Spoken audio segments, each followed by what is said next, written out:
welcome back to MKS Performance and Off-Road. If you're new here or haven't subscribed to us yet, we encourage you to hit that subscribe button and bell in order to get notifications when we upload new videos. If you find this video helpful, share it and like it by giving it a thumbs up. In this video, we are going to be installing a set of Alpharex Pro Series G2 projector headlights on our 2018 Ram 2500 equipped with quad beam headlights. I've been looking for some time now for an aftermarket headlight housing that would add to the style of our 2018 Ram 2500. I've gone back and forth between the Morimoto lights and Alpharex lights, and honestly, I couldn't bring myself to spend that much for some lights that I really was pretty much undecided about. I searched for a full LED housing like the Morimotos and also for the projector housings like Alpharex, but I could potentially drop LED bulbs into or HIDs. A few factors that drove us to install this lighting. I like the look of these lights, even though unsure of all the black color, with the black LED turn switchbacks, both up top and down below. Daytime running lights up here and then the switchbacks down low. Big shout out to Motorhead 18 for hooking us up with his old lights. These came from his old truck that he got rid of. Good quality lighting was essential, and I wanted versatility of the bulbs that we could use to lower the cost. So I didn't want to necessarily spend $1,300 on a set of really good lights I was just stuck with LED lights in them, but I could at least splurge on some good headlights as far as like the bulbs go, and I could put LED bulbs in here, or I could switch them over to HIDs later on. But realistically, I don't want HIDs for the high beam because they have a warm-up period and you're only using the high beams for a short period of time. Let's overview the headlight housing. It's a halogen projector style headlight. It uses both H7 bulbs for both the high and the low beam. Outer one, I believe, is the low beam and the inner one is the high beam. They both utilize the same bulb, so it's pretty easy to match them. Top and bottom DRL light tubes that are wired into any ignition source. We'll render these on when the truck is running. We will be using a fuse tap that is available at your local auto parts store for ease of installation. Let's talk bulbs. After doing some research, I learned that halogen lights omit what is called an omnidirectional light, whereas an LED bulb omits a directional light source, which in most cases may limit performance of the headlights.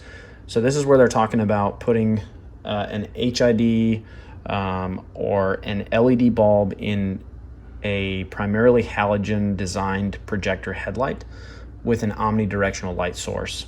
Now, when we talk omnidirectional light source, you can find a lot of these videos out there that basically talk about LEDs, HIDs, and halogen light bulbs. So this is a halogen H7, I believe this is H7 bulb, H7 bulb, and basically it emits light all the way around the bulb, and then it fills the housing and then projects it out. So HIDs are very similar to this.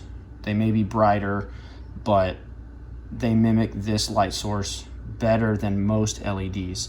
So the ones that we ordered are supposed to be more identical to an omnidirectional or halogen light source. So we're gonna try those. But first we'll put the halogens in.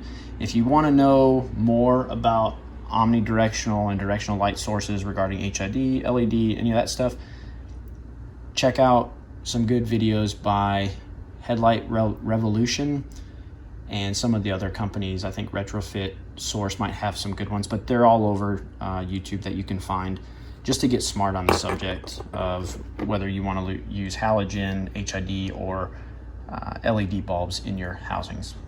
We will install the H7 halogen bulbs, as I stated earlier, and compare in another video the difference between the LED bulbs that we chose.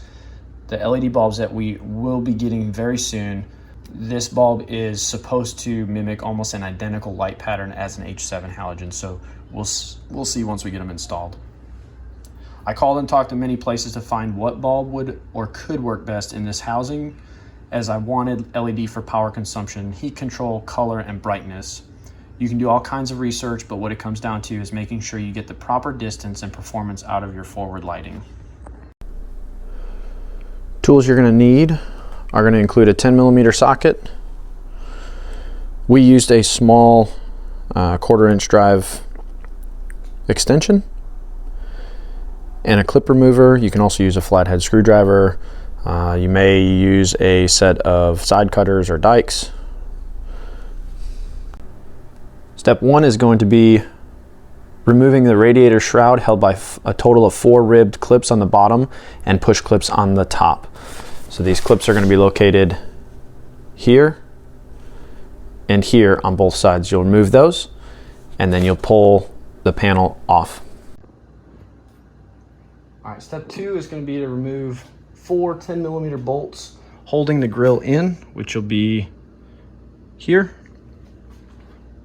here, and all the way across in the same exact locations.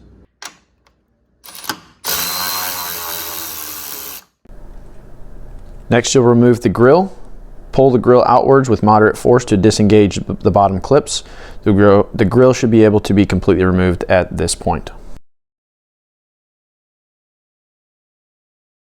You will then remove a total of 4 10mm bolts from the headlight housings.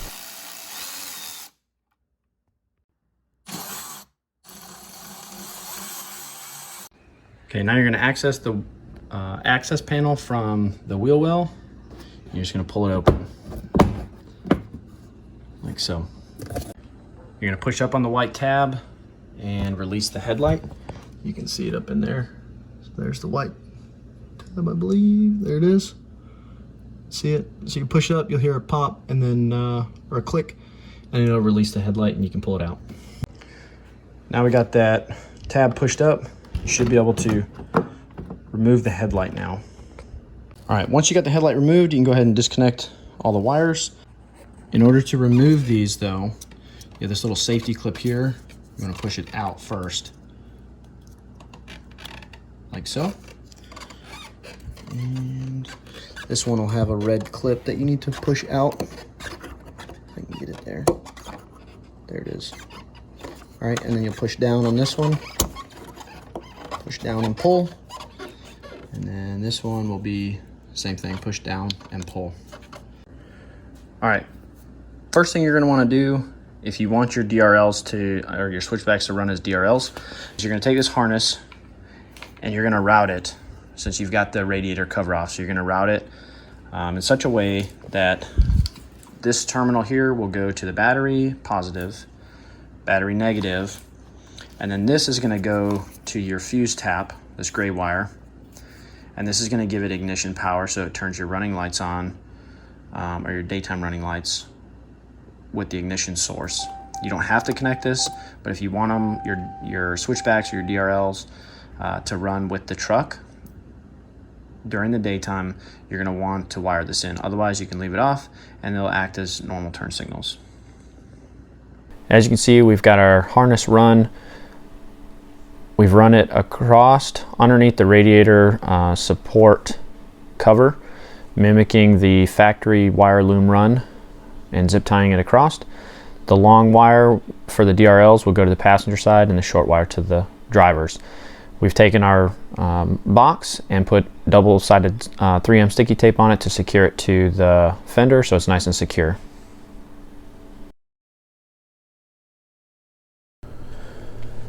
So here we're going to take this gray wire and we're now going to attach it at fuse 66. So fuse 66. All right, so fuse 66 is 4 over to the right from CB1, which will be here in the fuse panel. So CB1 is here. 1, 2, 3, 4 you have here. So we'll go ahead and add our fuse tap, or add a fuse.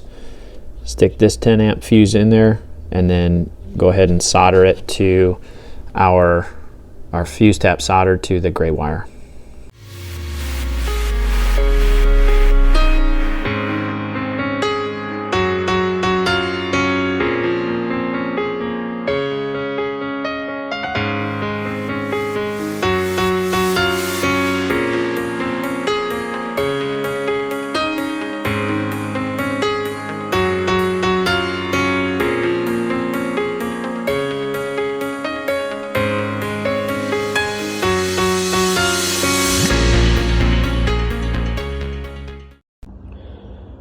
so Motorhead had the HIDs installed on these ones for, I believe, the low beam.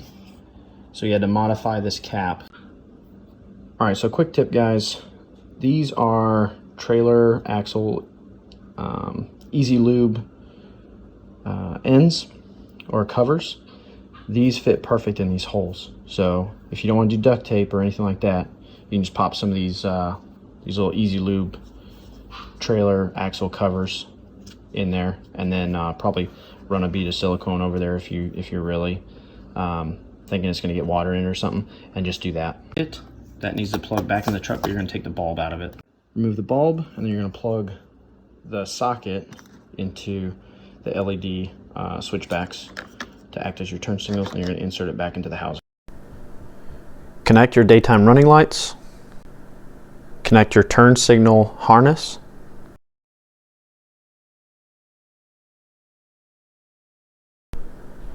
And last, connect your high beam, low beam connector. Before bolting the headlights, make sure the bottom mounting bolt is level. Mount and secure the headlights to the vehicle and test all functions.